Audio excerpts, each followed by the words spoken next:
अस्सलाम वालेकुम नाज़रीन, प्रोग्राम है आज 7 बजे। मैं हूं आपके साथ आसमा इकबाल। नाज़रीन, आज सबसे पहले आपको बताएंगे कि बिल आखिर आईनी बेंच ने मुकदमात की समाअत के आगाज़ का फैसला कर लिया है और 14 नवंबर से आईनी बेंच बाकायदा अपने पहले मुकदमे की समाअत करेगा। दूसरी जानिब तोशाखाना 2 केस की तारीख पे तारीख आ रही है, लेकिन फैसला नहीं आ रहा है। आज भी तोशाखाना 2 केस का फैसला एक बार फिर एक नई तारीख की नज़र हो गया।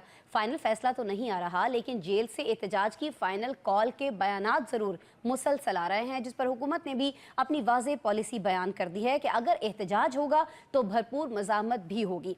नाज़रीन, एहतजाज और पार्टी पॉलिसीज़ पर मुशावरत के लिए आज सियासी रहनुमा बानिए PTI से मिलने के लिए जेल पहुंचे थे। पहले उन्हें जेल के बाहर से हिरासत में ले लिया गया और फिर कुछ ही देर के बाद छोड़ दिया गया, लेकिन बानिए PTI से उनकी मुलाकात नहीं होने दी गई है। इस सारी सिचुएशन पर और दीगर टॉपिक्स पर भी, जैसे कि स्मोक का इशू इस वक्त चल रहा है पाकिस्तान के अंदर, और साथ ही साथ गैर रजिस्टर्ड VPNs जो है वो यूज़ नहीं हो सकेंगे, इस पर भी आज के प्रोग्राम में हम बात कर रहे होंगे। किन से हम बात करेंगे, हमारे पैनलिस्ट कौन है, उनका इंट्रोडक्शन मैं आपसे कराए देती हूँ। काशिफ रफ़ीक साहब मुझे ज्वाइन कर रहे हैं, सीनियर सहाफ़ी, साथ ही साथ सीनियर तज्ज़ियाकार जवाद फैज़ी साहब हमारे साथ स्टूडियो में मौजूद हैं।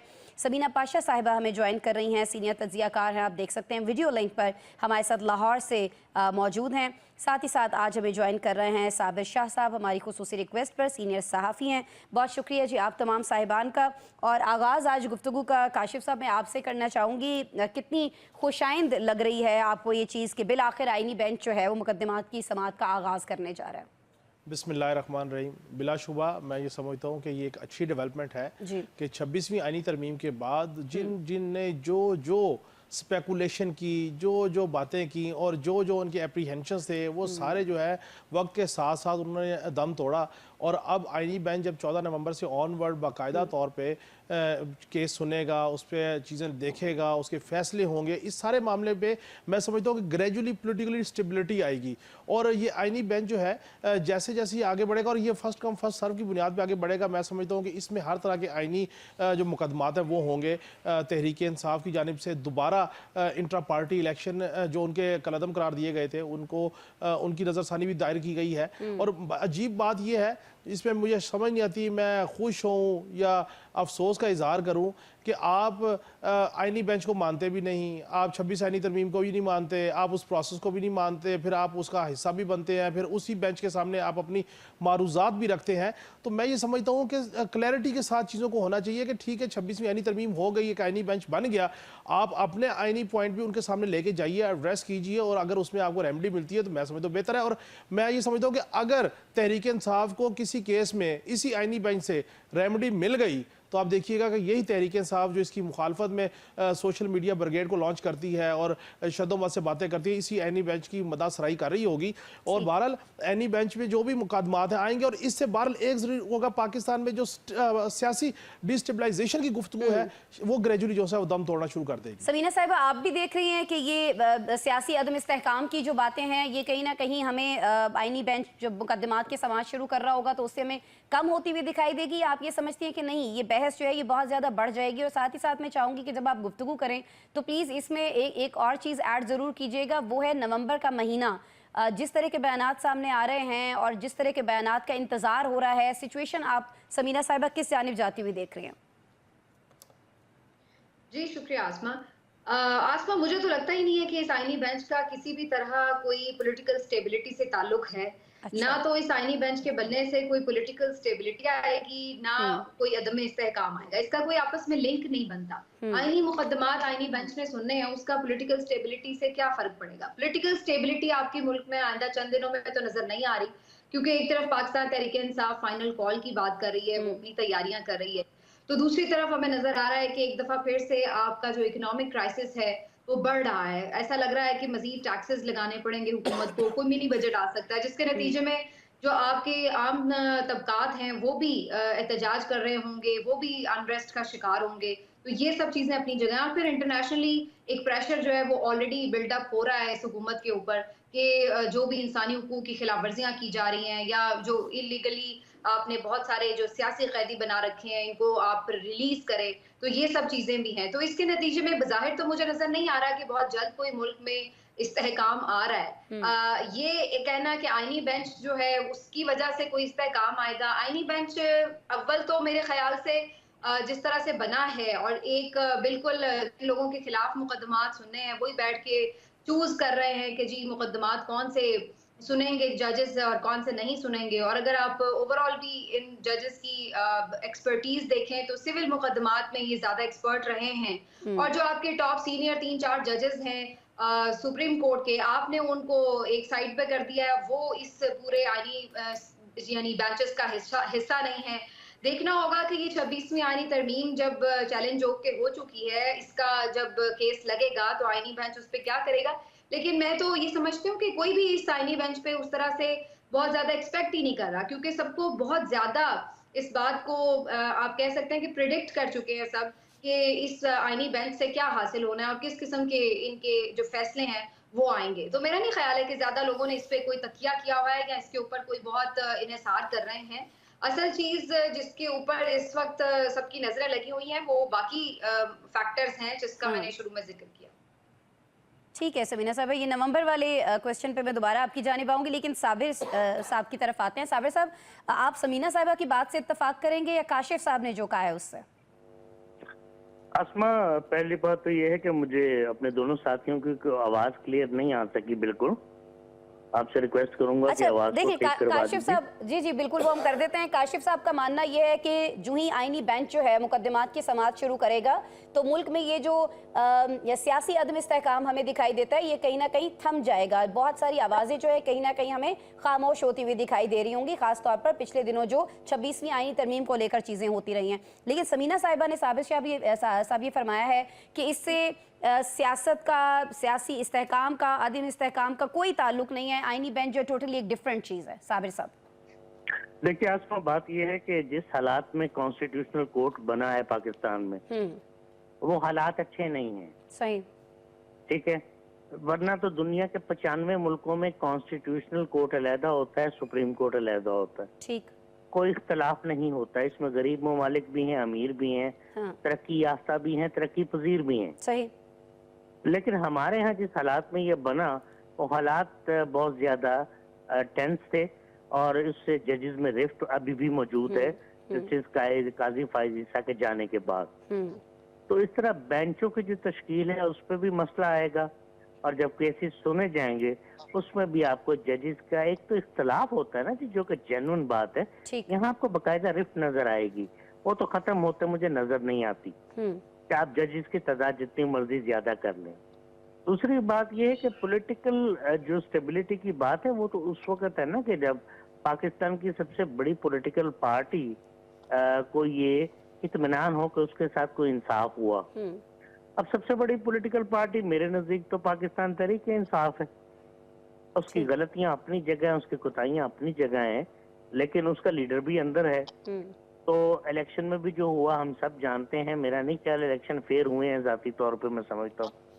तो सीटें भी उनकी सबसे ज्यादा हैं और सबसे ज्यादा सीटें भी हों और फिर ये हाल हो तो इस्तेकाम तो मुझे आता नहीं लगता। और चूंकि पॉलिटिकल इस्तेकाम नहीं है तो इसका मतलब है इकोनॉमिक स्टेबिलिटी भी मुझे नजर नहीं आ रही। देखिए अभी MOU साइन हो रहे हैं, बहुत मेहनत हो रही है, लेकिन नतीजा क्या है याद रखिए आसमा जी, जब तक लोकल इन्वेस्टर पैसा नहीं लगाएगा पाकिस्तान के अंदर, why should a foreign investor come and invest here. True, यहाँ इन्वेस्टमेंट क्लाइमेट नहीं है। यहाँ लोग शक की बुनियाद से हमारी इकोनॉमी को देख रहे हैं और जितना फियास्को हुआ है माजी में, मसलन IPPs का और रिकोडिक वगैरह, ये सारी चीजें ऐसी हैं कि जिससे फॉरेन इन्वेस्टर भाग जाता है। अगरचे हमारी हुकूमत में ऐसे ऐसे लोग रहे हैं जो उनके साथ मिलकर अपने मुल्क को लूटते रहे हैं।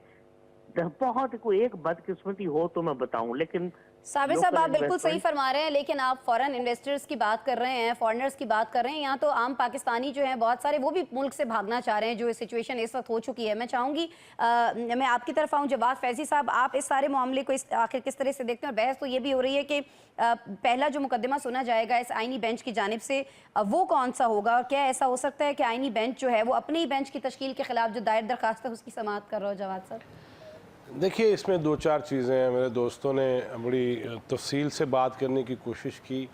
देखिए, बेंच बन चुका है और अब उसके समरात कैसे समेटने हमें देखना ये चाहिए, ना कि हम वही बांसुरी बजाते ही चले जाएं और वो बांस बन जाए और फिर गले में फंस जाए।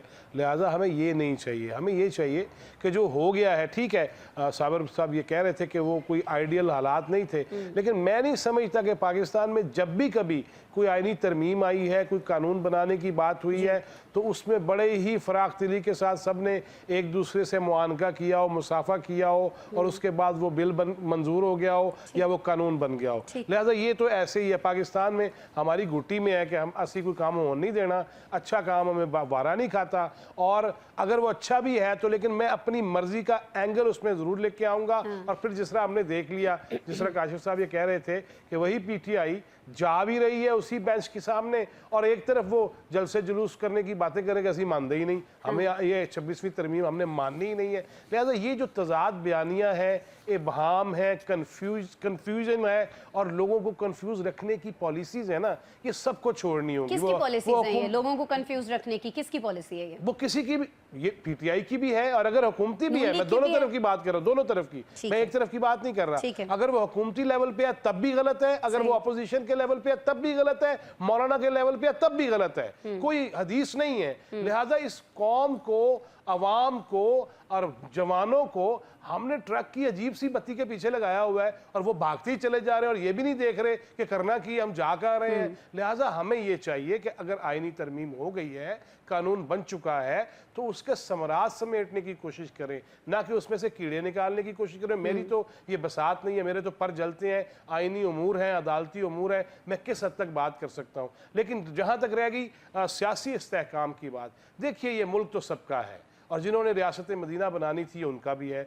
और जिन्होंने नया पाकिस्तान नहीं पुराना जिन्हें चाहिए था ये उनका भी है। लिहाजा ये तो सबको अपना अपना किरदार अदा करना होगा। ये नहीं कि मैं नहीं तो पूरी देगें जो है मैं उल्टा के रख दूंगा, ये वतीरा जो है पाकिस्तान के लिए बेहतर नहीं। अच्छा, ऐसे कुछ वतीरे पे बात की गई है। जवाद साहब, हमने देखा कि राना सनाउल्लाह साहब की जानिब से, मैं समीना साहब आपकी जानिब आना चाहूंगी सवाल पे, उन्होंने कहा है कि ये जितनी भी चीज़ हो रही है PTI की जानिब से, जिस तरह से बानी PTI के हवाले से सवाबी जलसे के अंदर कहा गया है कि जी नवंबर में वो एक बड़े एहतजाज की कॉल जो है वो दे सकते हैं, और जिस तरह की उन्होंने गुफ्तगू की उस पर राना सनाउल्लाह साहब का रिएक्शन भी आपके सामने है। तो सवाल मेरा वही है जो पहले भी मैंने आपसे पूछा कि नवंबर में कुछ बड़ा होते हुए आप देख रही हैं, या ये सिर्फ एक प्रेशर क्रिएट करने के लिए, जिस तरह से PTI के जो तनकीद करने वाले हैं वो कहते हैं कि जब भी किसी बड़े केस का कोई बड़ा फैसला आने वाला होता है तो हुकूमत को प्रेशराइज करने के लिए, अदालतों को प्रेशर में लाने के लिए PTI इस तरह के बयान देती है। समीना साहिबा, देखिए आसमा, आज जो इमरान खान साहब के वकील थे सलमान सफदर साहब, उन्होंने आज बड़ी इंपॉर्टेंट एक गुफ्तगू की है आखिर में, और उन्होंने बताया कि किस तरह से जो लीगली केसेस हैं इमरान खान साहब के खिलाफ वो तकरीबन अदालतों से खत्म हो चुके हैं या बिल्कुल आखिरी मरहले पर हैं। अब PTI को इस बात का खदशा है कि इसके बावजूद भी इमरान खान साहब की रिहाई में रुकावटें डाली जाएंगी और रोड़े अटकाए जाएंगे। अब वो इसलिए एक पब्लिक प्रेशर बनाना चाहते हैं कि वो जो भी उनको मुमकिन खदशात हैं कि इसके बावजूद भी उनकी रिहाई ना हो, और वो ये ना हो कि कोई नए मुकदमात बन जाएं, और इसीलिए शायद उनकी सिस्टर ने पूछ लिया है ना कि कहाँ पे, समीना साहिबा, कहाँ पे मेरे भाई के खिलाफ कितने केसेस हैं? 54 के करीब केसेस हैं जो तादाद आई है। जी, अदरवाइज तो खैर केसेस तो बहुत सारे थे ना। कहने का मकसद ये कि गिरफ्तारी किन केसेस में है। तो अब देखा जाए तो आपके उनकी ज्यादातर या तो बरियत हो चुकी है, या फिर जमानतें हो चुकी हैं, या सजाएं मुअत्तल हो चुकी हैं, और कोई एक दो केसेस हैं जिनके ऊपर अब उनका आखिरी जो मराहिल है, किसी में आज जमानत का फैसला होना था कभी हो सकता है, लेकिन वो 20 पे चली गई। और यही खदशा है बेसिकली PTI को कि कहीं जज साहब नहीं आएंगे, कहीं वकील साहब नहीं आएंगे, और जानबूझकर मामलात को लटकाया जाएगा। मीनवाइल कोशिश की जाएगी कि अलकादिर में सजा सुना दी जाए, वो मुअत्तल होगी तो कोशिश की जाएगी कोई नया 9 मई का निकाल के उसमें कोई गिरफ्तारी डाल दी जाए। तो अब ये उन्हें समझ में आ रहा है कि अदरवाइज जो लीगल बैटल थी वो उन्होंने जीत ली है, लेकिन जानबूझकर सिर्फ अपनी एक हुकूमती ताकत इस्तेमाल करते हुए अगर हुकूमत इमरान खान साहब को अंदर रखना चाहती है तो उसके हल के तौर पर वो ये समझते हैं कि अगर वो एहतजाज करें या सड़कों पर प्रेशर बढ़ाएं, ठीक हो गया, तो सियासी प्रेशर बढ़ाएं, तो उसकी वजह से जो है वो उनकी रिहाई को ला सकते हैं। इसलिए जो नवंबर का महीना है उन्होंने ये बीच में थोड़े दिन और भी देखा है कि सही हो गया, केसेस के क्या फैसले आते हैं, और अल्टीमेटली अगर वो उन्हें लगेगा कि ये लिंगर ऑन कर रहे हैं तो फिर आखिर में जो नवंबर का लास्ट वीक है उसमें इस बात का इम्कान है कि कोई एहतजाज की कॉल दे दी जाए। ठीक है काशिफ साहब, आपको लगता है कि ये PTI के खदशात का हल है अलकादर केस हो, तोशा खाना हो, उसमें पीटीआई को ये उम्मीद है कि वाक़तन उन्हीं के हक में फैसला आएगा, इसलिए उन्होंने ये सोचा है किसी और केस में गिरफ्तारी ना हो, या आप पर जो कल आप बात कर रहे थे प्रोग्राम के अंदर कि उन्हें ये खदशा है खासतौर पर 190 मिलियन पाउंड में कि फैसला उनके खिलाफ हो सकता है, इसलिए ये कॉल जो है दी जाएगी? देखिए, तहरीक इंसाफ के खदशात एक ही सूरत में ख़त्म होंगे कि अडियाला जेल के दरवाजे खुले, बानी तहरीक इंसाफ रिहा हो और सीधा जाके वज़ीर आज़म हाउस बैठ जाए, तो तहरीक इंसाफ के तमाम सिस्टम से इनसे जुड़े लोगों के साथ खदशात ख़त्म हो जाएंगे और सब के लिए ये मदासराई कर रहे होंगे, भले यही इस्टेब्लिशमेंट के लोग बैठे हों, भले यही चीफ जस्टिस साहबान बैठे हों, भले यही आइनी बेंच हो। जहाँ तक बात की आपने सियासी इस्तेहकाम की, जब मखसूस नशिस्तों का फैसला आएगा तो सियासी इस्तेहकाम में बेहतरी आएगी। जब इंट्रा पार्टी इलेक्शन के हवाले से कोई बेहतर फैसला आएगा, पीटीआई के हक में फैसला आ जाएगा, तो फिर यही आइनी बेंच के हक में मदासराई हो रही होगी। जब 26वीं आइनी तरमीम की बात आप करते हैं, मैं तो हैरान इस बात में, इस गुफ्तगू में एक इस्तदलाल क्यों भूल जाते हैं कि 26वीं आइनी तरमीम का सबसे बड़ा बेनिफिशरी जो है मौजूदा चीफ जस्टिस साहब है, याहिया अफरीदी साहब। अगर याहिया अफरीदी साहब को 26वीं आइनी तरमीम पसंद नहीं है तो फिर वो चीफ जस्टिस कैसे बन गए, कैसे ये सारे प्रैक्टिस एंड प्रोसीजर एक्ट में बैठ गए? सो ये जो एक चीजें हैं, इस चीजों को आप मद्देनजर रखिए, तभी सियासी इस्तेहकाम आएगा। जो बात आपने की इन्वेस्टर के हवाले से, देखिए ग्रेजुअली चीजें बेहतर हो रही हैं, शरह सूद नीचे गया है, 15% पे शरह सूद आ गया है, दिसंबर तक ये तवक्को की जा रही है 11-12% पे। लोकल इन्वेस्टर पैसा निकाल रहा होगा। एक जुमला मुकदमात की आपने बात की, हजूर 9 मई के मुकदमात में अभी बहुत कुछ होना बाकी है। साबिर साहब फरमाइएगा, ये जो सारा मामला है, नवंबर में जो कॉल दी जा रही है, आप समझते हैं कि ये पीटीआई को, समीना साहिबा वाली बात से आप इत्तेफाक करते हैं कि पीटीआई को लग रहा है कि इन केसेस में हमारे हक में फैसला आ जाएगा, लेकिन उसके बाद बावजूद जो है इमरान खान। वेलकम बैक जी। साबिर शाह साहब, मैं आपकी जानिब आना चाहूँगी। ब्रेक पर जाने से पहले आप फरमा रहे थे कि इन एहतजाजों से कुछ नहीं होगा, और सवाल मैं आपसे यही कर रही थी कि बानी की जानिब से भी कहा जा रहा है, अली अमीन गंडापुर भी यही फरमा रहे हैं कि तो फाइनल कॉल है, सर पे कफन बांध के आए। देखिए, अगर गंडापुर के अलावा कोई और बात करता तो मैं शायद उसको सीरियस लेता। गंडापुर तो बहुत फाइनल कॉल दे चुके हैं, खुद ही अटक से आगे नहीं आते, अगर कहीं आए तो वहाँ गायब हो जाते हैं 1-2 रातों के लिए। बानी की बात पे आप करते हैं यकीन? उन्होंने भी जेल में जब सहाफियों से बात की तो उन्होंने कहा कि मैं कॉल देने वाला हूँ, फिर उन्होंने कुछ थोड़ा वक्फा लिया, उन्होंने कहा कि कुछ दिन के बाद मैं वो कॉल दूंगा फाइनल। जब इमरान खान देंगे तो उस वक्त देखेंगे। देखिए, कॉल का मतलब है आपने डायरेक्ट पाकिस्तान आर्मी के साथ लड़ना है। मैं खुल के बात करता हूँ आपसे, पुलिस के साथ लड़ना हो तो पीटीआई बहुत मजबूत है, आप आर्मी के साथ कैसे लड़ सकते हैं? आपने लड़के देख लिया आगे। और दूसरी बात है, ये एनआरओ वगैरह इस तरह नहीं मिलेंगे, बराबर के लोगों की आपस में डील होती है, ये बाहर इन्हें लॉबिंग करनी पड़ेगी, वरना कोई कहानी नहीं है। 190 मिलियन पाउंड के केस में बहुत ताकत है, बहुत जान है, और मैं तो चाहता हूँ इसके ऊपर। साबिर साहब, आप यानी सारे पाकिस्तानियों से फिर से ये कह रहे हैं कि जी अमेरिका की तरफ देख लें? देखिए, मैंने अमेरिका का नाम नहीं लिया, लेकिन अगर आप समझती हैं तो हाँ, क्यों नहीं। आप बात ठीक हो गया, ठीक हो गया, ठीक हो गया। आपको करना पड़ेगा ऐसा कुछ ना कुछ। यहाँ अदालतों में तो बहुत केस लगे हुए हैं, ये तो 25 साल लग जाएंगे। And Imran has to live on for those 25 years. ठीक है। अच्छा, सियासी सूरत हाल पे तो हमने बात कर ली नाज़रीन, और बड़ी खुल के बात कर ली। साबिर साहब की बातें आपने सुन ली हैं, लेकिन जहां सियासत पर हमें ये गहरे बादल मंडलाते दिखाई देते हैं बेयकीनी के, वहीं अब फ़ज़ाई आलूदगी ने भी पंजाब को ख़ास तौर पर पूरी तरह से अपनी लपेट में ले लिया। मुख्तलिफ अजला में स्मोक के बाइस अवाम पहले से ही घरों में महसूर थे, अब हुकूमत ने कोई वाज़ेह हिकमत अमली बनाने के बजाय नई पाबंदियाँ लगा दी हैं। स्कूल्स हों, रेस्टोरेंट्स हों, पार्क्स हों, कंस्ट्रक्शन हो, बहुत सारे शोबे जो हैं उनको शट डाउन कर दिया गया है। बंदिश का ये सिलसिला अब रावलपिंडी तक आन पहुंचा है। सरकारी स्कूल हों, प्राइवेट स्कूल्स हों, उनको बंद करने का नोटिफिकेशन भी जारी कर दिया गया है।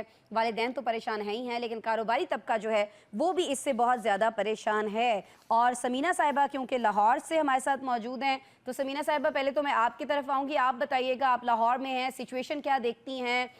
वाकई ऐसे हालात हैं जिस तरह से हमें हमारे रिपोर्टर्स बयान कर रहे हैं? कारोबारी लोग भी परेशान हैं, कंस्ट्रक्शन से जुड़े भी परेशान हैं, वालिदैन भी परेशान हैं, स्टूडेंट्स के लिए भी सारी चीज़ें परेशानी का बायस बन रही है। समीना साहिबा जी, इसका कुछ ट्रेलर तो अब इस्लामाबाद भी भिजवा दिया गया है। वैसे मैंने सुना है कि अब इस्लामाबाद की तरफ भी काफी स्मॉग आई है। बिल्कुल, इधर समीना साहिबा को अच्छी चीजें भेज दें, कोई अच्छी चीजें भेज दें, लाहौर में बड़ा कुछ अच्छा मिलता है। बड़ा बड़ा बहुत यहाँ पर जो वेदर की कंडीशन है वो बहुत ही ज्यादा तकलीफ दे है आसमा। और जो गुज़श्ता कुछ दिन गुजरे हैं स्मॉग के, इतनी डेंस स्मॉग रही है कि वाकईतन आपको बाहर निकलना, उस फिजा में सांस लेना बहुत तकलीफ दे रहा है। तो स्विट्जरलैंड क्यों नहीं चली जाती आप स्विट्जरलैंड चली जाएं?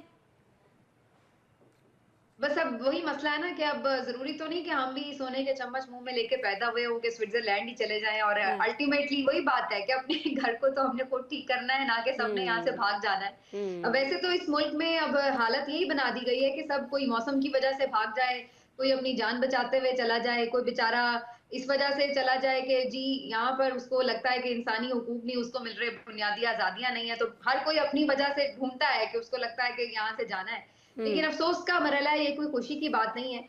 लेकिन जहां तक स्मॉग की बात है, आपकी ये बात दुरुस्त है कि पूरी जो आपकी लाइफ रूटीन है वो डिस्टर्ब है, बच्चे घर पर हैं, पढ़ाई उस तरह से ऑनलाइन क्लासेस पे नहीं उस तरह से माहौल होता जैसे कि आप फिजिकल क्लास में बच्चे जाते हैं। और जो लोगों की मार्केट्स बंद होने की वजह से खरीदो फरोख्त है, कारोबार है, वो भी मुतासिर हो रहे हैं। तो ये सब अवाम में गुस्सा भी है सबीना साहिबा इन पॉलिसीज और पाबंदियों को लेके।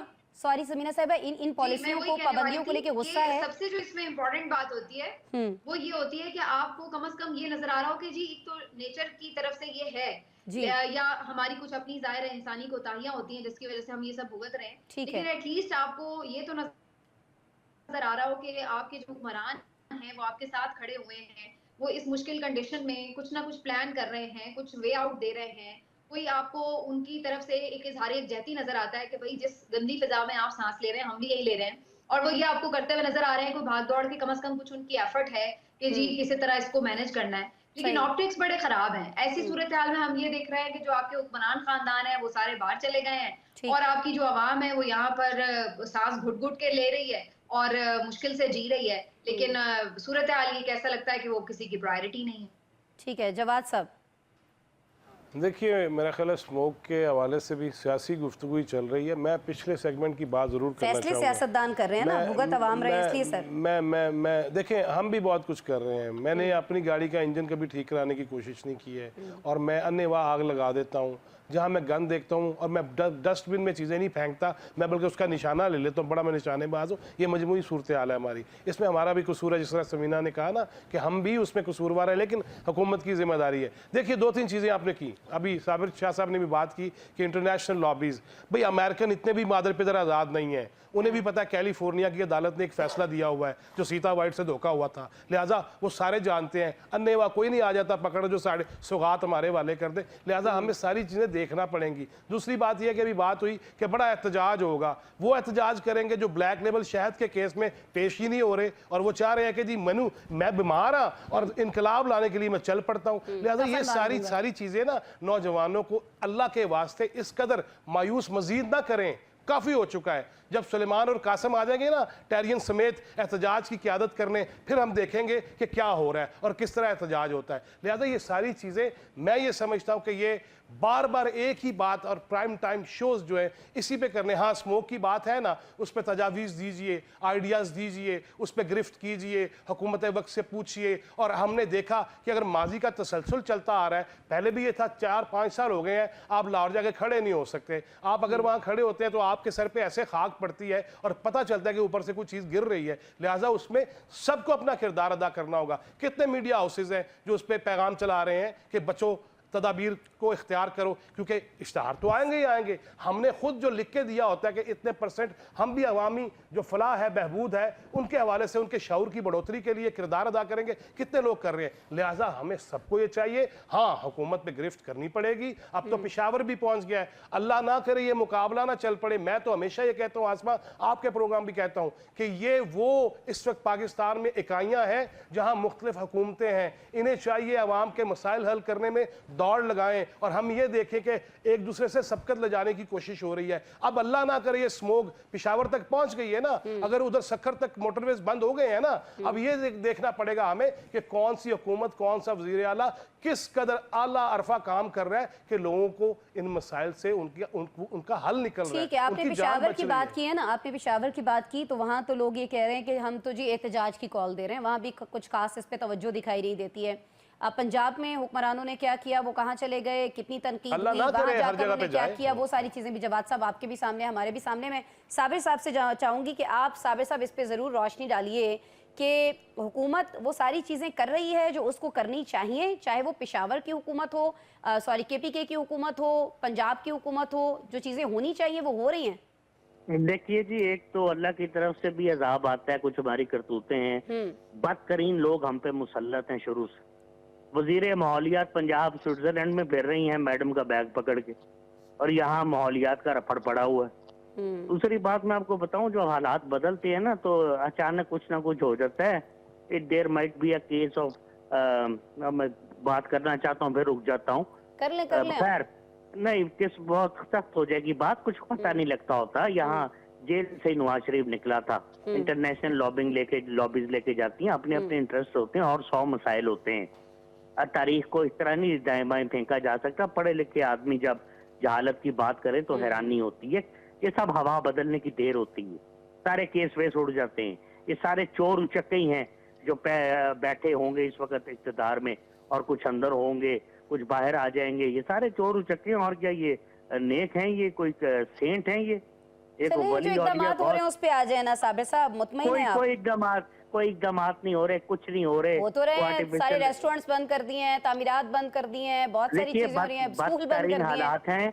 एक बात ध्यान में रखिए, कल अमृतसर में AQI इंडेक्स जो है वो 177 था, लाहौर में 2500 तक गया। यहाँ से तकरीबन 20-25 मिनट की ड्राइव है डिफेंस में, जहाँ मैं रहता हूँ, अमृतसर की बात कर रहा हूँ जी। तो अगर वहाँ 177 है तो यहाँ 2500 क्यों है? फसलें तो वहाँ भी जलाई जाती हैं, यहाँ भी जलाई जाती हैं। हमें बताते हैं क्यों नहीं, क्या रफड़ है? वेहिकुलर ट्रांसमिशन का चक्कर है, पेट्रोल वगैरह का रफड़ है, क्या है? इन्होंने करने हैं, और किसने करने हैं? टैक्स तो फटाफट ले लेते हैं, तो इकदाम मैंने करने हैं इसको ठीक करने के लिए। देखिए, फॉग तो होती है कि सफेद ग्रे रंग की, ये तो काले रंग का धुआं है जो डायरेक्ट आपके अंदर जा रहा है। आप इस जहर को इनहेल कर रहे हैं। 11 मिलियन बच्चे मुतासिर हुए हैं। बहुत बुरे हालात हैं मैडम, बहुत बुरे हालात हैं, बहुत ज्यादा। तकरीबन 2.25 लाख केस आए हैं लाहौर के अंदर 1 महीने के अंदर आंख, नाक, गले के, और बच्चे बड़ी बुरी तरह मुतासिर हैं। और बहुत सारे लोग जो है ना, बात भी कर दें कि मुझे बता दें तजवीज क्या है, हम क्या क्या कह सकते हैं, इनसे क्या करना चाहिए? हजूर मुझे क्या पता, ये तो हुकूमतें अपने एक्सपर्ट से पूछती हैं क्या करना चाहिए। ये हमने तो नहीं करना, मैंने और आपने। काशिफ साहब से पूछ लेते हैं। काशिफ साहब के पास बहुत सारी तजावीज़ हैं। काशिफ साहब देखिए, एक तो जो सियासी गुफ्तगू ये कर रहे थे, सिर्फ एक जुमला बोलूँगा कि जब मुज़ाहमत होती है तो मुफाहमत होती है। मरीम नवाज साहिबा ने ये जुमला बोला था, उसके बाद उन्होंने मुज़ाहमत की, फिर मुफाहमत की, हुकूमत मिल गई। ऐसे ही तहरीक इंसाफ भी इस पैटर्न पे चल रही है, परेशान ना हो। जो बात स्मोक की है ना, स्मोक से ज़्यादा मसला पाकिस्तान का आबादी है। सारे साहिब राय लोग हैं, क्यों इस पर बात नहीं करते? बढ़ती हुई आबादी जो है, कह रहे हैं कि बहुत सारे लोग काशिफ साहब जो भी मुतासिर हुए हैं ना, नहीं होगी, इस स्मोक से नहीं होगी। 2028 में ये आपकी डेथ हो जाएगी। ये आपकी खाम ख्याली है। जिस रेशो से आबादी बढ़ रही है उसको पहले उस पर बात करनी चाहिए कि जिस आबादी के बढ़ते हुए जिन ने तमाम के तमाम माहौल को आलूदा कर दिया, हाउसिंग सोसाइटियां बन गई, दरख्त सारे काट दिए गए। जिस वक्त Imran Khan tsunami billion tsunami tree का प्रोजेक्ट कर रहे थे, उस वक्त हम तनकीद कर रहे थे। आज तमाम की तमाम हुकूमतें दरख्त लगाने के दर पे हैं, क्यों इसके ऊपर काम नहीं, बात नहीं करते? आप जब तक आबादी के ऊपर कंट्रोल नहीं लेके जाएंगे, माहौल के ऊपर नहीं लेके जाएंगे, आपका माहौल ठीक ही नहीं होगा। जी साबिर साहब क्या फरमा रहे हैं? स्मॉग नहीं है, कराची में स्मॉग नहीं है, यहाँ क्यों है? चेक करें और इसको ठीक करें। इसमें क्या लंबी चौड़ी तकरीर है कि हम लोगों को ब्लेम करना शुरू कर दें? कूड़ा क्रिकेट का ढेर है, वो स्मोक से ज्यादा बड़ा अजाब है। कराची के लोग माइग्रेट करके कोई इस्लामाबाद आ रहा है, कोई पिंडी आ रहा है, कोई लाहौर जा रहा है, यहाँ सारी शिफ्ट हो रही है। असल मसला आबादी है। अब आप मुझे बताएं कि जिस वक्त आपने उसको प्लान ही नहीं किया, 3 करोड़ आबादी है वहाँ पे। आसमा इसमें एक है, अगर आप गुफ्तगू की आलूदगी खत्म कर देना, सारे मिलके दूसरी चीजें शुरू कर देंगे। किया जवाद फैजी साहब ने, गुफ्तगू की आलूदगी जो है ना वो खत्म हो जाए तो बड़े सारे पाकिस्तानियों के मसाइल जो है ना खत्म हो सकते हैं। इसी पे मैं आप तमाम साहिबान पे शुक्रिया अदा करूंगी। साबिर साहब नेक्स्ट प्रोग्राम में इंशाल्लाह करते हैं डिस्कशन मजीद आपसे। आज आप लोग मौजूद थे, काशिफ साहब, जवाद फैजी साहब, सबीना पाशा साहिबा, साबिर शाह साहब, बहुत शुक्रिया आप तमाम लोगों का। नाज़रीन, एक प्रोग्राम में ब्रेक शामिल करते हैं। ब्रेक के बाद जब मिलेंगे तो कुछ अहम एक टॉपिक है VPN को लेकर, रजिस्टर्ड VPN को लेकर, उस पर हम बात कर रहे होंगे। कुछ नए गेस्ट जो हैं वो भी हमें ज्वाइन करेंगे। ब्रेक लेते हैं, ब्रेक के बाद मिलते हैं आपसे। वेलकम बैक जी। नाज़रीन, फ़ज़ाई आलूदगी की हम बात कर रहे थे ब्रेक पर जाने से पहले, लेकिन फ़ज़ाई आलूदगी के अलावा पाकिस्तान के अवाम समाजी राबितों की पाबंदियों की भी जद में हैं। हुकूमत ने गैर रजिस्टर्ड VPN पर पाबंदी आयद कर दी है और उसके बाद ऐसे तमाम VPNs ब्लॉक होना शुरू हो गए हैं जो रजिस्टर्ड नहीं हैं। इसमें सबसे अहम किरदार जो है वो फायरवॉल का है, क्योंकि इन्हीं फायरवॉल के ज़रिए मुतालिका VPNs जो हैं उनको ब्लॉक किया जा रहा है। जबकि PTI के मुताबिक अब तक 20,000 से ज़ायद VPNs जो हैं वो ब्लॉक किए जा चुके हैं। अलबत्ता अवाम जो हैं वो बहुत ज़्यादा इस पर हमें ट्रबल में दिखाई देते हैं। अब इस ट्रबल से वो निकल कैसे सकते हैं, इस पर हम बात करेंगे। मुझे ज्वाइन कर रही हैं कमल चीमा साहिबा, IT एक्सपर्ट हैं, वीडियो लिंक पर हमारे साथ मौजूद हैं, और साथ ही साथ काशिफ रफ़ीक साहब स्टूडियो में हमारे साथ मौजूद हैं। फरहान विर्क साहब मुझे ज्वाइन कर रहे होंगे वीडियो लिंक पर, IT एक्सपर्ट हैं। पहले मैं चाहूँगी मैम कमल, मैं आपकी जानिब आऊँ, मैं आपसे पूछूँ कि पहले तो ये सारी चीज़ हमें समझा दीजिएगा कि ये पाकिस्तान में क्या हो रहा है, क्यों हो रहा है, क्यों किसी भी मुल्क को, किसी भी हुकूमत को ये ज़रूरत पड़ती है कि रजिस्टर्ड और अनरजिस्टर्ड VPNs जो हैं उनमें कोई फ़र्क किया जाए, अनरजिस्टर्ड जो हैं उनको बैन किया जाए। इसमें क्या कुछ हुकूमत का फ़ायदा होता है या आवाम का कोई नुकसान हो रहा होता है जिसको रोकने के लिए ये ऑप्शन अडॉप्ट की जाती है? मैम देखिए, सबसे पहले तो ये देख लेते हैं कि VPN क्या होता है। VPN जो है वो एक ऐसी टेक्नोलॉजी है जो कि जो ट्रैफिक आप एक्सचेंज कर रहे होते हैं उसके थ्रू या ब्रॉडकास्ट कर रहे होते हैं उसको इनक्रिप्ट कर देता है। दूसरी चीज़ कि ये वो हाइड कर देता है कि वो ट्रैफिक कहाँ से आ रही है। जो VPN के थ्रू ट्रैफिक जा रही होती है उसको कोई भी जो फायरवॉल है या डीप पैकेट इंस्पेक्शन इंजन है वो उसको देख नहीं सकता, क्योंकि वो ट्रैफिक इनक्रिप्टेड होती है। तो सबसे पहले बुनियादी तौर पे तो VPN ये होता है। अच्छा, अब क्या है कि VPN लोग क्यों इस्तेमाल करते हैं? तो इसको इस्तेमाल करने की मुख्तलिफ वजूहात हैं। कुछ तो जो फ्रीलांसर्स होते हैं या रिमोट वर्कर्स हैं पाकिस्तान में, वो जिन कंपनीज के लिए काम करते हैं उन कंपनीज के अपने प्राइवेट VPNs होते हैं जो कि अपने डेटे का एक्सेस या अपने जो उनका वाइड एरिया नेटवर्क है WAN, उसका एक्सेस वो देते हैं थ्रू देयर ओन VPN। बिल्कुल इसको ऐसे समझ लीजिए कि उन्होंने अपनी चाबी अपने पास रखी हुई है और वो चाहते हैं कि एक इनक्रिप्टेड टनल में से सिर्फ उनकी ट्रैफिक जो है वो किसी भी वर्कर के पास जाए, चाहे वो दुनिया में कहीं पे भी है, और कोई भी इंटरनेट पे उस ट्रैफिक को ना देख सके, चाहे वो कोई हुकूमत है या चाहे वो जो भी है। तो इसलिए वो VPN अपनी उनका एक प्राइवेट VPN होता है जिसको वो यूज करते हैं, जिसकी वजह से हमारे यहाँ IT आउटसोर्सिंग हो सकती है और जो हमारे रिमोट वर्कर्स हैं, फ्रीलांसर्स हैं, वो उन कंपनीज के लिए काम कर सकते हैं। तो ये पहली बात होगी। दूसरी चीज़ किस लिए इस्तेमाल होता है VPN के, अगर आप किसी मुल्क में रहते हैं जहाँ पे कोई रिस्ट्रिक्शंस लगी हुई हैं, सर्टेन वेबसाइट्स एक्सेस नहीं हो सकती, जैसे दुबई है वहाँ पे WhatsApp वॉइस एक्सेस नहीं कर सकते लोग, या चाइना में फेसबुक भी नहीं एक्सेस हो सकता, यूट्यूब भी नहीं एक्सेस हो सकता। तो जो कंट्री की रिस्ट्रिक्शंस हैं उन रिस्ट्रिक्शंस को बाईपास करने के लिए भी लोग VPN यूज करते हैं। जैसे कि हमने देखा कि जब पाकिस्तान में ट्विटर या X जिसे आप कहते हैं उस पे जब रिस्ट्रिक्शन लग गई तो लोग VPN का इस्तेमाल करके ट्विटर पे फिर भी ट्वीट्स कर रहे थे, जिसमें हमने देखा कि हमारे गवर्नमेंट इदारों से भी जो है ट्वीट्स जारी थी, चल रही थी। ठीक है। तो ये जो है ये बुनियादी यूजेस होते हैं VPN के। या तीसरा यूज ये होता है कि अगर किसी ने ये नहीं बताना चाहता कोई कि वो कहाँ से ओरिजिनेट हो रहा है, कोई ऐसा काम करना चाहता है जिस पे वो चाहता है कि वो किसी एक सर्टेन लोकेशन से, सर्टेन कंट्री से हो, जैसे फॉर एग्जांपल कुछ चीज़ें आप सिर्फ ऑस्ट्रेलिया में एक्सेस कर सकते हैं तो आप ऑस्ट्रेलियन VPN यूज़ करके वो वाली उन चीज़ों को एक्सेस कर सकते हैं, एक्सेट्रा एक्सेट्रा। तो इस तरह की डिफरेंट वजूहात हैं जिसकी वजह से लोग VPN को यूज करते हैं। अच्छा, अब आ जाते हैं रजिस्टर्ड VPNs। रजिस्टर्ड VPNs का जो मेरे अपने पर्सनल ख्याल में रजिस्टर जब आप कराने लगते हैं VPN, उसका एक प्रोसेस होता है। उस प्रोसेस से जो है वो एक फ्रिक्शन क्रिएट होती है, एक तंगी क्रिएट होती है, ईज ऑफ डूइंग बिजनेस में तंगी क्रिएट होती है, जिसकी वजह से जो छोटी मोटे काम यहाँ पे फ्रीलांसर्स करते हैं, अगर वो किसी ऐसी कंपनी के लिए काम करें जो VPN का इस्तेमाल करती है तो वो कंपनी उस पूरे प्रोसेस से गुजरेगी नहीं to get that VPN registered. तो इस वजह से वो फिर बहुत सारी चीजें नहीं हो सकेंगी जो अब हो रही हैं बहुत आसानी से। तो ये एक ईज ऑफ डूइंग बिजनेस में एक प्रॉब्लम क्रिएट करेगा, नंबर 1। नंबर 2, इसका इशू ये है कि जो VPN रजिस्टर हो गया, ये थोड़ा सा थोड़ी सी बात है, I could be wrong here as well, मुझे नहीं पता कि पीछे व्हाट दे डू, मगर अगर मैं टेक्निकल पर्सपेक्टिव से करूं तो मुझे नहीं पता कि उस रजिस्ट्रेशन की क्या रिक्वायरमेंट्स है, कि उसकी क्या ये रिक्वायरमेंट है कि जो उसकी इंक्रिप्शन कीज हैं या जो उसके अंदर जिस तरह से वो ट्रैफिक इंक्रिप्टेड है उसको वो फायरवॉल्स या कुछ देख सकें, वो इंक्रिप्शन की शेयर हो, ये आई एम नॉट श्योर कि इसकी उसकी डिटेल्स क्या हैं। बट बेसिकली बुनियादी तौर पे मेरा ख्याल ये है कि अगर आप रजिस्टर्ड वीपीएन्स का ही सिर्फ यूज़ करना शुरू कर देंगे पाकिस्तान के अंदर, तो थोड़ा सा जो ईज़ ऑफ डूइंग बिजनेस है उसके अंदर ज़रूर तंगी आएगी। हाँ, प्रॉब्लम्स आएंगे और प्रॉब्लम्स आ भी रहे हैं, उसकी जानिब हम आएंगे। काशिफ साहब, आई एम रियली सॉरी, मुझे यहाँ पे फरहान विर्क साहब को इंट्रोड्यूस कराना है, आईटी एक्सपर्ट हैं। मैंने आपसे कहा था नाज़रीन कि वो हमें ज्वाइन कर रहे होंगे, हमें ज्वाइन कर चुके हैं। काशिफ साहब, आप ज़रूर सवाल पूछिएगा, लेकिन पहले मैं आपकी इजाज़त अगर हो तो फरहान विर्क साहब, मैं आपसे जानना चाहूँगी, पहले तो शुक्रिया ज्वाइन करने के लिए। फरहान साहब, मुझे ज़रा ये बता दीजिएगा कि ये रजिस्टर्ड वीपीएन की जब बात होती है तो क्या पहले पाकिस्तान में कुछ वीपीएन्स ऐसे हैं जो रजिस्टर्ड हैं हुकूमत के साथ? जी, इसके ऊपर पीटीए ने कुछ अर्से पहले जितनी भी वीपीएन कंपनीज थी उन सबसे रब्ता किया था और उनके लिए बाकायदा एक अलामिया जारी किया गया था कि आप हमारे साथ रजिस्टर्ड हों।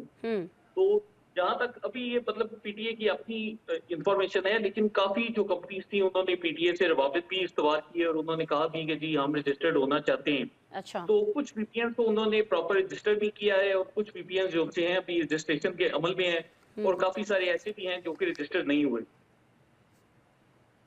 ठीक है फरहान साहब। काशिफ साहब, आप कुछ पूछना चाहे थे कमल साहिबा से? फरहान विर्क साहब, आपसे भी और कंवल चीमा साहिबा, आप दोनों के सामने एक चीज़ रखना चाहता हूँ हमारे आवाम के लिए कि एक तो ये वीपीएन का मामला है, जैसे आपने कहा कि वीपीएन इस्तेमाल करके मुख्तलिफ एप्लीकेशन जो से उसको इस्तेमाल किया जाता है। एक फायरवॉल का भी मामला है, फिर एक इंटरनेट स्लो करने का मामला है। अगर हम इन तीनों को 1, 2, 3 करके एनालाइज करें या इस पर गुफ्तगू करें तो हम ये कह सकते हैं कि जो सोशल मीडिया यूज़ हो रहा है पाकिस्तान में वो ग्रेजुअली उसके ऊपर रिस्ट्रिक्शंस लगने जा रही हैं या उसके ऊपर कोई सर्विलेंस होने जा रही है। दोनों अपनी नजर से। कमल साहिबा, पहले आप अगर जवाब दे दीजिए। देखिए, फायरवॉल की हमने बहुत स्पेकुलेटिव बातें कर ली। अभी तक हमें कोई फर्म गवर्नमेंट की तरफ से कुछ पता नहीं चला कि फायरवॉल जो है वो किस लिए लगी है कि नहीं लगी या किस लिए लगी है एक्सेट्रा। उसके ऊपर कोई फर्म स्टैंड नहीं आया। मैं आप जनरल बात कर लेती हूँ कि जो फायरवॉल होती है या डीप पैकेट इंस्पेक्शन इंजन होता है वो वीपीएन की ट्रैफिक को देख नहीं सकता। अगर कोई भी शहरी वीपीएन इस्तेमाल कर रहा है तो कोई भी फायरवॉल उस ट्रैफिक को इंस्पेक्ट नहीं कर सकती, नहीं देख सकती। हाँ, ब्लॉक ओवरऑल ब्लॉक कर सकती है, मगर उनको पता ही नहीं कि किस चीज को ब्लॉक करना है, क्योंकि वो ब्लॉक बेसिस किसी रूल पे ब्लॉक करता है ना कि अगर ये चीज नजर आए उस ट्रैफिक के अंदर तो उसे ब्लॉक कर दो। मगर जो ट्रैफिक इंक्रिप्टेड है उसको तो आप ब्लॉक नहीं कर सकते क्योंकि आपको पता ही नहीं कि उसके अंदर है क्या। तो एक अगर आप कहीं पे भी फायरवॉल लगाते हैं तो आप तो ऑब्वियसली या डीपीआई लगाते हैं, डीप पैकेट इंस्पेक्शन जिसे कहते हैं, तो आप चाहेंगे कि ट्रैफिक को आप इंस्पेक्ट कर सकें, ट्रैफिक को आप देख सकें, और वीपीएन उसमें एक हर्डल क्रिएट करता है। तो ये तो एक बुनियादी वीपीएन का जो है वो एक अच्छा। अब आप जब वीपीएन रजिस्ट्रेशन की तरफ जाते हैं तो ये आप कर सकते हैं कि आप जो रजिस्टर्ड वीपीएन्स हैं मुझे जैसे कि मैंने पहले कहा कि मुझे नहीं पता कि इस रजिस्ट्रेशन के पीछे जो है वो पूरा मैकेनिज्म क्या है, ये कोई गवर्नमेंट अदारा या पीटीआई बता सकता है कि वो क्या वो वीपीएन्स जो उन वीपीएन से जो ट्रैफिक गुजर रही होगी क्या वो फायरवॉल देख सकेगी, एक्सेस कर सकेगी, क्योंकि कीज उसके साथ शेयर हुई होंगी। तो ये एक क्वेश्चन है जो हमें हुकूमत से ही पूछना पड़ेगा। तीसरी चीज आपने कही स्लो इंटरनेट। तो स्लो इंटरनेट के हमें बहुत सारे वजूहात बताई गई जो कि हुकूमत की तरफ से कम्युनिकेट हुई कि सबसी केबल में इशू आ गए, ट्रेनिंग के इश्यूज थे और बहुत सारी चीज़ें बताई गई। तो वो अभी तक हमें ये कुछ कहा नहीं गया कि कि ये फायरवॉल की तरफ से था, किसकी वजह से था। तो ये सारी स्पेकुलेटिव बातें हैं कि हमारे मुल्क में जो इंटरनेट स्लो डाउन हुआ है वो किस लिए हुआ था। ठीक है फरहान साहब, आप भी ऐसे ही समझते हैं? जो चीज़ें आवाम आपस में डिस्कस कर रहे होते हैं कि जी हुकूमत ये चाहती है कि बहुत सारी उसकी चीज़ें जो हैं वो आवाम तक ना पहुँचें, या जो उसकी जो पोजीशन पार्टी है उसको कहीं ना कहीं अपने वीडियोस के ज़रिए फ़वायद ना हो रहे हों, इसलिए ये चीज़ें की जाती हैं। ऐसा है वाक़तन? और थोड़ा सा जब हम रजिस्ट्रेशन की बात करते हैं, कितनी कंपनीज रजिस्टर्ड हैं, कितनी नहीं हैं, ये भी अभी किसी को मालूम नहीं है। तो फिर आवाम तक ये चीज़ कैसे हो कि कौन सा रजिस्टर्ड वीपीएन है जो वो जाके वहाँ से डाउनलोड कर सकते हैं? इस बारे में हुकूमत खामोश है अभी तक, या कुछ बताए गए हैं वीपीएन लोगों को? जी देखिए, ये जो पूरा अभी मामला है इसमें कुछ एस्पेक्ट्स ऐसे हैं जो कि बाकी हुकूमत के एंड से जेन्युइन हैं। जैसे आपके सामने जो इसकी सबसे बड़ी मिसाल है पिछले दिनों होने वाले ये एक निजी कॉलेज के वाकयात थे जिनमें एक अफवाह के ऊपर करोड़ों रुपए का नुकसान कर दिया गया। बच्चों ने जाकर अपने कॉलेजेस को आग लगा दी और बाद में पता चला कि वाकई के पीछे कोई था ही नहीं। जी। तो ऐसे वाकयात की रोकथाम के लिए आपको कुछ चेक्स एंड बैलेंसेस रखने पड़ते हैं।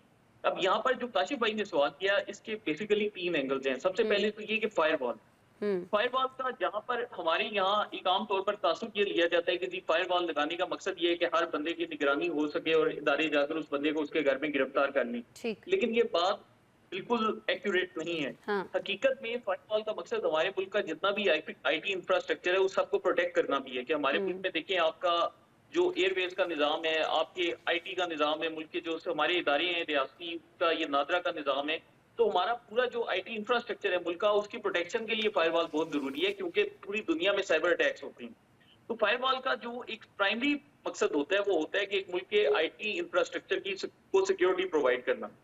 उसके बाद अब होता यह है कि हमारे मुल्क में चूंकि एक्स के ऊपर काफी अरसे से बैन लगाया जा चुका है, तो काफी सारे लोग इस तरह की वेबसाइट्स, और इसमें सिर्फ हम एक्स की बात नहीं कर रहे, पाकिस्तान में मतलब लोग इन्हीं वीपीएन का इस्तेमाल करके पोर्नोग्राफिक वेबसाइट्स पर भी जाते हैं, बाकी और भी जो होती हैं ये दहशतगर्दों की वेबसाइट्स होती हैं वहां पर भी एक्सेस कर सकते हैं। तो जहां पर एक फायरवॉल का मकसद ये था कि वो इन पूरी एक्टिविटीज को ट्रेस कर सके, तो उस फायरवॉल को बाईपास करने के लिए वीपीएन का इस्तेमाल किया जा रहा था। ठीक है। तो अब स्टेट के ये भी जरूरी है कि आप वीपीएन को किसी हद तक रेगुलेट करें। और देखिए, इसमें पाकिस्तान वाहिद मुल्क नहीं है। आप अगर देखें, ये भारत को देखें, आप चाइना को देखें, आप रशिया को देखें, आप तुर्की को देखें, तो वहां पर भी रेगुलेटेड वीपीएन का तस्वुर मौजूद है। तो वहां पर वीपीएन कंपनी ने अपने आप को रजिस्टर करवाया और उसके बाद जो उनसे काम होता है, क्योंकि हमें यहाँ पर नहीं मालूम कि अगर कोई नौजवान वीपीएन का इस्तेमाल करके फर्ज किया दहशतगर्द तंजीमों की वेबसाइट पर जा रहे हैं, तो बाकी मालिक में तो पकड़ सकते हैं, लेकिन पाकिस्तान में वो बिल्कुल उसको बाईपास कर जाते हैं। कमल साहब, यहाँ सवाल फिर ये बनता है, जैसे फरहान साहब कह रहे हैं पोर्नोग्राफी है, इस तरह की दीगर चीज़ें हैं, टेररिज्म से मुंसलिक कुछ अगर वेबसाइट्स हैं, वहाँ तक एक्सेस नहीं हो सकती है। फिर अगर आप रजिस्टर्ड वीपीएन यूज़ करते हैं, फिर हम ये समझें कि इससे ये फ़ायदा हो रहा होगा कि बहुत सारी जो नेगेटिव एक्टिविटीज़ हैं वो रुक रही होंगी। अगर कोई वीपीएन रजिस्टर्ड हो जाता है हुकूमत के साथ, तो फिर अगर वो वीपीएन यूज़ करते हुए कोई भी यूज़र उन वेबसाइट्स तक जाना चाहता है तो नहीं जा सकेगा।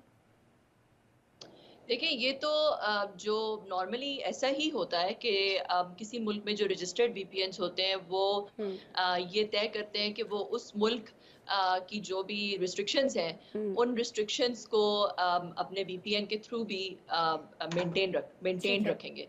तो आई एम श्योर कि यहाँ पे भी ऐसा ही हो रहा होगा कि जो भी हमारे मुल्क में रिस्ट्रिक्शंस लगी हुई हैं, जो हम जैसे एक्स को नहीं पाकिस्तान में कर सकते एक्सेस, और बहुत सारी वेबसाइट्स को नहीं एक्सेस कर सकते, जिनमें से जैसे कि जो मुझसे पहले बात कर रहे थे साहब, उन्होंने कहा कि कुछ पोर्नोग्राफिक वेबसाइट्स भी हैं, कुछ ऐसी वेबसाइट्स हैं जो कि वाकई जिनको ब्लॉक करना चाहिए, तो वो हम नहीं कर सकेंगे। तो इस वजह से जो है वो ये डेफिनेटली जो रजिस्टर्ड वीपीएन्स हैं उनके थ्रू ये वो प्रोबेबली वो वाली सारी रिस्ट्रिक्शंस मेंटेन रखेंगे जो कि आपकी गवर्नमेंट ने लगाया। सही काशिफ साहब। फरहान वेग साहब, ये जो डिजिटल दहशतगर्दी की एक हम टर्म सुन रहे थे, ये सारे एस्पेक्ट्स और इनके पर्सपेक्टिव में अगर हम देखें तो क्या वो डिजिटल दहशतगर्दी जो है वो कम हो पाएगी? जी काशिफ भाई, देखें, इस पर जो अभी हुकूमत को एक लाहे अमल अपनाना चाहिए, और मैं आपके शो के तवसत से भी कहना चाहता हूँ कि अब चूंकि हमारी हुकूमत ने वीपीएन को भी रेगुलेट करने का मैकेनिज्म बना ली है और हालिया दिनों में इसकी टेस्टिंग भी कर ली है और उससे पता भी चला है कि मुल्क में वीपीएन बंद हो गए हैं, तो अब हुकूमत को थोड़ा सा ओपननेस शो करनी पड़ेगी कि आप अगर अब एक्स को ओपन कर दें, तो फर्ज किया कि कोई मुल्क में ऐसी खतरनाक सूरत हाल पैदा होती है जैसी पिछले दिनों पैदा हुई है निजी कॉलेजेस के वाकये में भी और इससे पहले भी, तो आप पूरे का पूरा इंटरनेट रेगुलेट कर सकते हैं। आपने खुद को साबित कर दी है। तो अब अगर आप वीपीएन भी बंद कर सकते हैं, इंटरनेट एक्सेस भी चोक कर सकते हैं और ऐसे वाकयात की रोकथाम भी कर सकते हैं, तो इस वक्त आपको थोड़ी सी ओपननेस दिखानी पड़ेगी और अब आपको एक्स को आम के लिए ये जितनी भी वेबसाइट्स हैं इस तरह की, उनको खोल देना चाहिए, क्योंकि अब उस तरह का बज़ाहिर एक सिक्योरिटी थ्रेट मौजूद नहीं है जो कि इससे पहले मौजूद था। और इसके अलावा ये भी है कि हालिया कुछ अरसे के दौरान हमने देखा है कि ये जो डिजिटल टेररिज्म था, इस तरह के जो वाकयात थे, उनमें काफी कमी आई है। हमें सोशल मीडिया के ऊपर नजर आ रहा है कि इसका इम्पैक्ट काफी हद तक कम हो चुका है। तो अब अगर थोड़ी सी हुकूमत ओपननेस शो करे और इन प्लेटफॉर्म्स को खोल दे, तो मेरे ख्याल से अब इसमें कोई मजायका नहीं और चीजें अब काफी बज़ाहिर कंट्रोल में लग रही। ठीक है काशिफ साहब, अब मैं आपसे सवाल करना चाहूँगी। आप जानते हैं कि इस वक्त सियासी माहौल कैसा है पाकिस्तान के अंदर, और फिर अवामी गम गुस्सा जो है वो बहुत ज़्यादा बढ़ जाता है हुकूमत के ऊपर जब ख़ास तौर पर किसी एक पार्टी की जानिब से एहतजाज का ऐलान किया जाता है और सड़कों के ऊपर हमें जो है बहुत सारी रुकावटें खड़ी दिखाई देती हैं। फिर इंटरनेट पे भी हम देखते हैं पाबंदी लग जाती है, अवाम कहीं ना कहीं उस गुस्से का इजहार करते हैं। तो आपको नहीं लगता कि ये गुस्सा जो है ये मज़ीद बढ़ाया जा रहा है हुकूमत की जानिब से इस तरह के इकदाम करके? सर देखिए, मैं ये समझता हूँ कि आप इसको इस एंगल से देखने के गुस्सा बढ़ाया जा रहा है तो आपका ये एंगल भी ठीक होगा, लेकिन मैं समझता हूँ कि चीज़ों को बहरहाल एक सेट पैटर्न में तो आना चाहिए। शूतर बेमहार जो है वो तो बिल्कुल नहीं होना चाहिए। वो डिजिटल मीडिया हो, सोशल मीडिया की कोई ऐप हो, या वो हमारा मीडिया हो या अखबार हो, अगर आप उसे शूतर बेमहार छोड़ देंगे तो वो सोसाइटी को जो है वो ख़राब करेगा, माशरे को ख़राब करेगा। इसलिए माशरे को हेल्दी साइड पर लेके जाने के लिए आपको जो नेगेटिव एलिमेंट है उसको ख़त्म करना चाहिए और जो पॉजिटिव एलिमेंट है उसको उजागर करना चाहिए। ये एक आपको ग्रेजुअली इसको लेके चलना पड़ेगा, एक ज़हन साजी करनी पड़ेगी। इस वक्त तक तो आप देखें एक एब्सोल्यूट चीज़ है कि कोई तहकीक नहीं करने को तैयार, कोई इस बात को समझने को तैयार नहीं है कि सोशल मीडिया इस्तेमाल करने वाले अगर फर्ज कर ले वो बहतान लगा रहे हैं, झूठ बोल रहे हैं और डेलिबरेटली जानते बूझते बहतान लगा रहे हैं, फेक न्यूज़ फैला रहे हैं, तो यहाँ पे भी अनरेस्ट क्रिएट कर रहे हैं, माशरे में भी अनरेस्ट क्रिएट कर रहे हैं और खुदा के हाथों वो जवाबदेह हैं ही हैं। और सवाल ये है कि इस अनरेस्ट को ख़त्म करने के लिए आप अगर किसी मैकेनिज्म में लेके आते हैं, उसको स्ट्रेटेजाइज करते हैं, इन्वेस्टिगेट करके डॉक्यूमेंट के साथ, एविडेंस के साथ, आप जिधर मर्जी स्टोरी दें, आपको कोई इशू नहीं है, जिधर मर्जी आप इंफॉर्मेशन फ्लो करें, कोई इशू नहीं है। अगर आप सही चीजें कर रहे हैं तो आपको कोई इशू नहीं है के ऊपर, तो आपको तो कोई इशू ही नहीं होना चाहिए। बहुत शुक्रिया काशिफ रफीक साहब, आप हमारे साथ मौजूद थे। कमल चीमा साहिबा, आपने हमें ज्वाइन किया, बहुत शुक्रिया आपके एक्सपर्ट ओपिनियन के लिए। नाज़रीन, आज के प्रोग्राम का वक्त जो है वो ख़त्म हुआ। कल दोबारा आपसे मुलाकात हो रही होगी। अपना बहुत सारा ख्याल रखिएगा। अल्लाह ने के बाद।